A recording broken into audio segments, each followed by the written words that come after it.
yo te dije que no me fueras a hacer sufrir. En ese momento cae la lágrima de Juan José. Le digo que lo amo, miro al lado al médico y le digo, doctor, ¿y si yo le doy mi corazón, lo podemos salvar?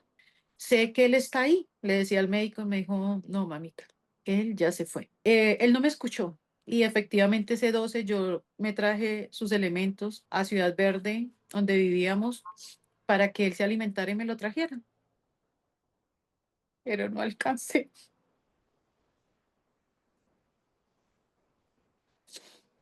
no alcancé. Y eso es lo que más me duele, yo lo sentía.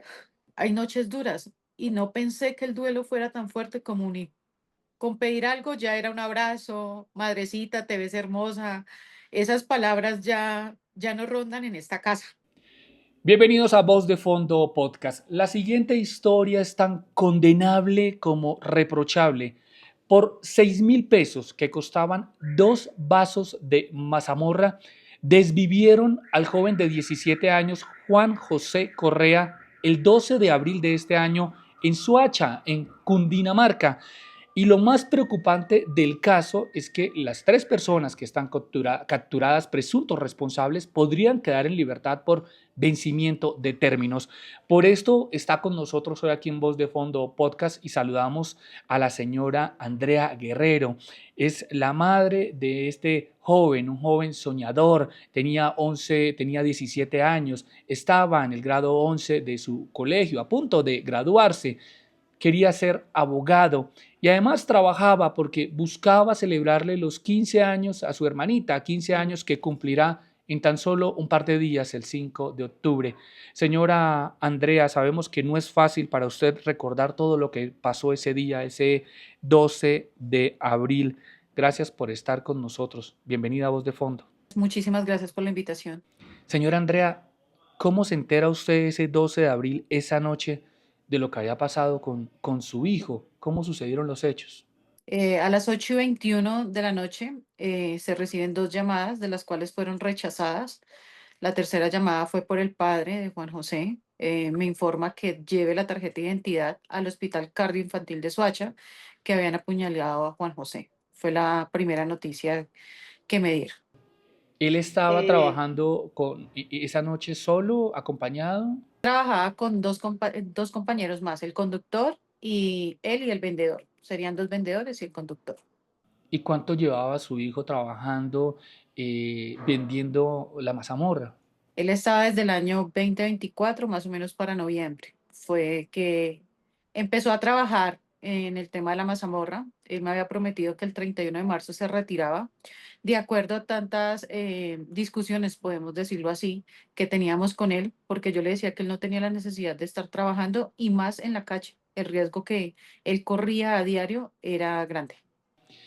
Y llega ese día, ese 12 de abril, y usted recibe esas llamadas que había rechazado. ¿Por qué? ¿Usted presentía que algo había pasado con su hijo? Sí, lo presentí y lo presentí desde las 4:30 de la tarde, que fue la última llamada que tuvimos. Me manifestó que ese vehículo no había podido salir porque había presentado varias fallas. Aún así, lo arreglaron y salieron a vender el producto en la carrera 30 del municipio de Soacha. Ese día, al rechazar esas llamadas y ya ver el nombre del papá, porque nunca se contactaba con nosotros, presentí algo feo, sentí un descalofrío, le contesté la llamada y efectivamente me manifestó que me acercara a la clínica cardiovascular de Suacha, que habían apuñaleado a Juan José. Cogí la moto, llegué a ese sitio, pero no vi nada. Me devolví y en la segunda llegada encuentro los carros de la mazamorra afuera y dije, aquí es. Ingresé, pregunté por él, lo tenían como NN, porque la persona que lo tenía trabajando no tenía ni la información de Juan José. Lo tenían como NN, hago el registro, le pregunto al guarda de seguridad a dónde debo pasar y él me dice, debe esperar en la sala. Fueron 20 minutos de angustia porque los policías que estaban me preguntaban quién era Juan José, qué hacía Juan José. porque estaba trabajando Juan José, qué edad tenía Juan José, y pues toda esa información se transmitía. Mientras se transmitía la información, seguían los nervios. En un momento me siento al frente de la puerta de la sala de espera y efectivamente presiento que algo no andaba bien. Hice una llamada a un tío y le dije, Juan José, tío Juan José, no creo que esté, porque es que hay mucho silencio, no lo veo sentado en una silla, no lo veo en una camilla. Los policías me hacen mil preguntas y presiento que Juan José se fue. En ese momento que yo hago esa llamada y hablo con mi tío, me llama el parte médico. Efectivamente, el médico me dice, ¿tú eres la mamita de Juan José? Yo le dije, sí, señor. Me dijo, siéntese en la camilla. Estaba con una enfermera y le dije, no, muchísimas gracias. Quiero saber qué tiene Juan José. Él me dijo, desafortunadamente Juan José ingresa sin signos vitales. La herida que le proporcionaron fue muerte instantánea. Debemos hacer el reconocimiento del cuerpo en este momento, ya que viene la fiscalía a recoger el cuerpo. Eh, Me sientan en una silla de ruedas. Pasamos a ese pasillo que yo ya lo sentía frío y oscuro, ya se me iba hasta el oído, dicen por ahí. Abrieron esas puertas y me dice, acabas a reconocer si es o no es tu hijo. Cuando él me dice eso, el médico, yo le digo, es mi hijo. Solo como observarle su cabello, pude identificar que era Juan José. Él me dice, le puede coger la manito, él todavía tiene oído. Efectivamente, cojo la mano de Juan. Las primeras palabras fue, Juan, tú me prometiste que el 31 de marzo dejabas de trabajar y que no seguirías trabajando porque no tenías la necesidad. Yo te dije que no me fueras a hacer sufrir porque sabía que la calle era fuerte. La calle es dura y no es para cualquiera y menos para un hijo como usted. En ese momento cae la lágrima de Juan José. Le digo que lo amo. Miro al lado al médico y le digo, doctor, ¿y si yo le doy mi corazón, lo podemos salvar? Él tiene muchas metas, no ha terminado de estudiar, o sea, mi inquietud siempre era que no había terminado de estudiar, que quería tener su moto, que quería tener su título de abogado, quería ponerle esas zapatillas a Sara Sofía el 5 de octubre, y todo se me vino a la mente y yo le dije, no, pero sé que él está ahí. Le decía al médico y me dijo, no, mamita, él ya se fue. Él no está con nosotros. Y sí, efectivamente, cuando el médico dice eso, se suelta la manito y cae una lágrima y le cae el bracito de la camilla y pues obviamente ahí se pierde el control de la situación. Qué dolor, señora Andrea, ese momento tan difícil que usted pasó esa noche del 12 de abril y en ese momento usted todavía no sabía quién le había quitado la vida a su hijo y por qué. No, fue un momento de shock. A mí ya me dicen pues que me retire de la sala. Salgo del hospital, había mucha gente, muchos amigos. En ese momento se me acerca la persona con la que él trabajaba y me dice que ella hubiera dado la vida por Juan José. Entonces uno dice, si hubiera dado la vida por Juan José, en la primera instancia hubieran preguntado cuántos años tenía Juan José y no haber contratado a un menor de edad, ¿sí? Entonces yo digo, si ella hubiera dado la vida por Juan José, si ellos sabían qué clase de persona era ese ser humano tan noble, tan sencillo, hubieran preguntado cuántos años tenía Juan José y hubieran tenido como esa investigación, quién era la mamá, quién era el papá y por qué trabajaba Juan José, porque son negocios que solo de pronto se dedican es a explotar esos menores, lo digo en ese término, porque Juan José salía a las 8 de la mañana, regresaba a 10, 10:30, tenían que entregar las cuentas, en muchas ocasiones pues descontaban si no les pagaban, y yo creo que a eso conllevó la muerte de Juan José y como se ve en el video, em, como esa responsabilidad de entregarle ese dinero completo a esa persona, a su jefe, hizo que causaran la muerte de Juan José. Señora Andrea, y como usted lo dice, eso quedó grabado en un video, en una cámara de seguridad. Se ve que es en una avenida principal, esa carrera 30 allí en Soacha. tráfico, gente pasando y nadie hizo nada al ver que tres hombres, tres sujetos, dos adultos, un adolescente, le estaban haciendo daño a su hijo. Sí, efectivamente, cuando cae Juan José y el video lo muestra, solo se acercan los compañeros, voltean el cuerpo y ven que ya Juan José está inconsciente. Eh, en ese momento salen ellos dos, uno hacia a la autopista sur, el otro hacia el costado a coger esos individuos, ya que eran tres, un menor de edad y dos mayores de edad. Y todo fue porque Juan José junto con sus dos compañeros se fueron a reclamarle a estas personas para que pagaran esos 6.000 pesos de los dos vasos de mazamorra que les habían vendido. Habían dicho, tengo entendido que les habían enviado el dinero por Nequi, pero dinero nunca llegó y por eso su hijo se acerca a cobrarles, ¿verdad? Ellos vendieron primeramente tres vasos de mazamorra, eran 9.000 pesos. Ese primer pago sí llegó a la plataforma Nequi, efectivamente. Después piden dos vasos más de mazamorra.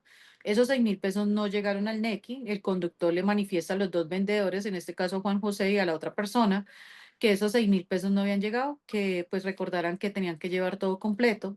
En ese momento Juan José los ve llegando ya a la carrera 30,0, dirección diagonal a Unisur. Ellos dan la vuelta en el vehículo, se baja Juan José y su compañero y les dice pues que por favor les paguen en efectivo porque el dinero no había llegado.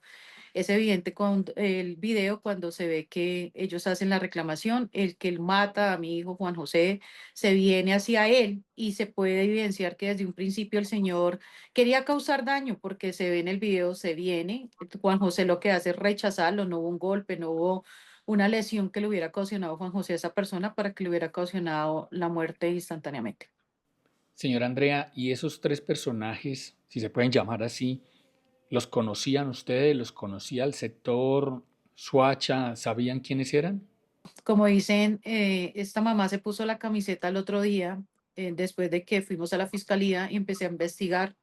Me decían que no los conocían. Efectivamente, la persona que nos dio el video de Juan José me dice que no los habían visto y que obviamente cuando ven que cae Juan José, ellos empiezan a solicitar a grito auxilio, pero nadie lo auxilia y los chicos también me informan que nunca los habían visto, era la primera vez. Señora Andrea, pues ya seguimos hablando ahorita sobre qué ha pasado con estas tres personas, con su proceso judicial y vamos a seguir recordando un poco a su hijo, a Juan José, como lo decíamos al principio y también nos lo comentaba la señora Andrea, pues tenía 17 años, estaba en su grado 11, trabajaba por ganarse unos pesitos y además tenía un sueño, celebrarle esos 15 años a la hermanita. Y se va a acercar, señora Andrea, esa fecha, ese 5 de octubre, y ya no está Juan José. Sí, no es fácil, no es fácil. Hay noches que se siente, que llega, que entra, que, como yo le decía a la fiscal, el 13 de septiembre que tuvimos audiencia, que ya está para hacer como, no es una condena que le dan al menor, son unos años como sancionatorios para que él busque mediar la vida que trae. Eh, Aún no sabemos cuántos años le van a dar, pero sí sé que el 28 de septiembre, si no se presenta esa abogada que nos ha generado como esas, nos, el, como ir cada vez que se tenían esas audiencias, cancelarlas y volverlas a proponer en fechas. em, Sabríamos ese 28 si ellos realmente siguen en el proceso o lo sueltan y siguen en el proceso. Entonces, es difícil en estos momentos saber em, en realidad qué pasará, porque ya el 16 de octubre se vencen los términos nuevamente. Ya Juan José cumple 6 meses de fallecido. Y esa es la preocupación que usted tiene como madre, que estos responsables queden en libertad y el caso de su hijo quede en la impunidad, porque podrían quedar en libertad por vencimiento de términos. pueden quedar en libertad por vencimiento de términos, como lo dice mi doctor abogado Juan Manuel Castellanos. Él ha sido una de las personas insistentes en este tema y como le dijo a la fiscal, señora fiscal, pero es que si seguimos aplazando las audiencias, va a llegar el vencimiento de términos. Y la fiscal dijo, sí, puede pasar, pero ellos siguen en el proceso. Yo tengo más de 1000 casos, o sea, la respuesta es la que más duele. 1000 casos de Swatch, sí, claro, pero es que este caso era de un joven trabajador que no le causó daño a nadie, que no le quitaba nada a nadie, que su autopsia salió tan limpia que uno puede decir ni un cigarrillo. Entonces, ese es el dolor de esta madre que dice todos los días hay una intranquilidad de saber de que el día de mañana estarán en la calle haciendo lo mismo con otras personas, causándole daño a otras personas y seguirá el proceso paso a paso y de acuerdo a los establecimientos, a la Constitución de Colombia. O sea, es algo que duele y uno quisiera que las cosas avanzaran más rápido, pero no se ha podido. Sin duda, señora Andrea, dolor, rabia, impotencia, porque el caso de su hijo, sin duda alguna, pues no quede en la impunidad. ¿Cuál es el llamado a la justicia? Que no lo suelte, que escuchen este corazón de madre como el de muchas personas que han fallecido por inocencia, ¿sí? Que no los dejen libres, que se muevan más rápido estos procesos y que estas personas cumplan su condena en vida. Hay corazones malos, negros, que dicen, Andrea, por un hijo uno hace 1000 cosas. En este momento yo estoy con Dios y sé que Dios es la fortaleza que me da a mí para estar aquí. Sé que Dios hará cumplir su palabra y los veré cumpliendo año tras año este dolor que esta madre siente día a día. Claro, sin duda alguna. Y señora Andrea, ya para ir terminando, y gracias por haber estado con nosotros, sabemos lo valiente y lo fuerte que ha sido usted en todo este proceso. ¿Cómo ha sido el duelo para ustedes, para la hermanita de 15 años? Y bueno, es que ya el 5 de octubre cumple los 15, no va a tener a su hermano Juan José Correa. ¿Cómo lo han vivido? ¿Han sentido acompañamiento también por parte de las autoridades? Tanto de ustedes que me permiten alzar mi voz, como mi familia y mucha gente que ha conocido el caso de Juan José, he sentido ese acompañamiento. Nadie siente lo que esta madre siente, lo que uno refleja, ¿sí? Al llegar al trabajo y que le vean a uno esos ojos hinchados, es porque hay noches duras y no pensé que el duelo fuera tan fuerte como un hijo, porque yo ya perdí mi padre, perdí mi abuelo, pero ese hijo es que era tan especial, nomás con pedir algo ya era un abrazo, madrecita, te ves hermosa, esas palabras ya no rondan en esta casa y matan el alma, ahogan. Entendemos perfectamente, señora Andrea, por lo que está pasando. ¿Recuerda cuál fue la última conversación que tuvo con Juan José ese 12 de abril? 4:22 de la tarde. Lo llamé y siempre le decía Chino, hola Chino, ¿cómo estás? Oye Chino, ¿ya almorzó? Ya le cambié, ya le traje la ropa. Es que mira que uno de madre presiente y es tan irónica la vida que yo vivía en Ciudad Verde y yo le dije, Juan, nos vamos para Bogotá porque no quiero verlo trabajando más, tú no lo necesitas. No porque uno tenga millones, ¿no? Sino era la edad. Yo le decía, queme sus etapas, ¿sí? Él no me escuchó y efectivamente ese 12 yo me traje sus elementos a la vivienda que estamos actualmente y me llevé esas salchipapas anoche a Ciudad Verde, donde vivíamos, para que él se alimentara y me lo trajera, pero no alcancé,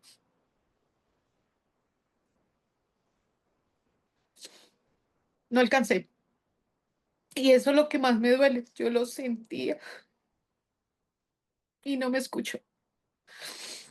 La calle no es para cualquiera y menos para un chico de esos jóvenes inocentes que no conocían eh, de pronto la maldad de otro.